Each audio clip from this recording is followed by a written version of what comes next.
Hi everyone, welcome to School at Home. I'm Marc Lapointe.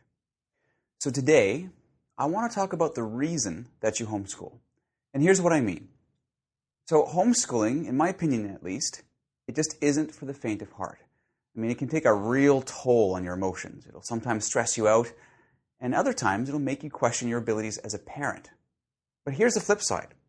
Homeschooling can be one of the most satisfying experiences that you have as a parent. You see, I've come across quite a few parents who had, at one time or another, tried their hand at homeschooling their kids. I'd say at least over half of them enrolled their kids back in school, maybe only after about a year of homeschooling. Of course, each circumstance is different. However, for the majority of those I'm talking about, homeschooling just wasn't what they thought it was. Regardless of their approach, a lot of these families discovered that the time involved, or the emotional investment, or just the sheer stress that comes with ensuring that your child is well educated, well, it was a lot more than they could have anticipated. So that's why I often stress that homeschooling, well, it isn't for everyone. You see, in Canada and the United States, we're blessed with a public education system. And for some, they have the opportunity to send their kids to private school. Look, I know it can be very easy to be critical of our education system. I am from time to time. But, look, in the end, we're privileged to have that kind of access to public education. So here's the point I'm trying to make. Don't take the decision to homeschool your child lightly.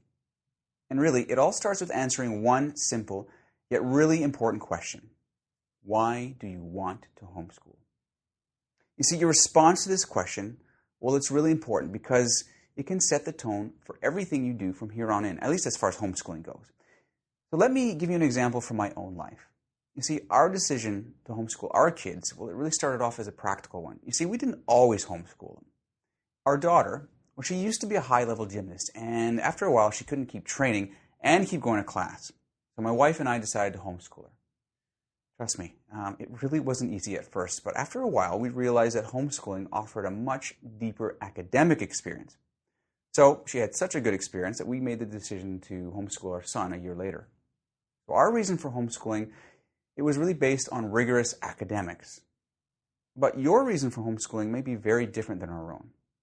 You see, it doesn't have to be complicated, and it doesn't have to touch all the right emotional buttons. It simply acts as a reminder, a kind of lighthouse. You see, during those times when you're doubting yourself and the whole homeschooling thing, that lighthouse I'm talking about can really help. And for those of you who are already homeschooled, you know exactly what I'm talking about. The homeschooling, it can be extremely rewarding, but it can come at a cost. Teaching your child or guiding your child requires a lot of energy, planning, and definitely consistency. And as parents, look, let's face it, we are emotionally invested in our kids. And so their struggles can become amplified, make us feel frustrated, inadequate, and sometimes we can just get plain angry with our kids. So it's during these tough moments when we need to remind ourselves why we decided to homeschool. So homeschooling, look, it isn't perfect. It's not the perfect solution. But in your child's case, it may be the best solution. Thanks for tuning in. We'll talk to you soon.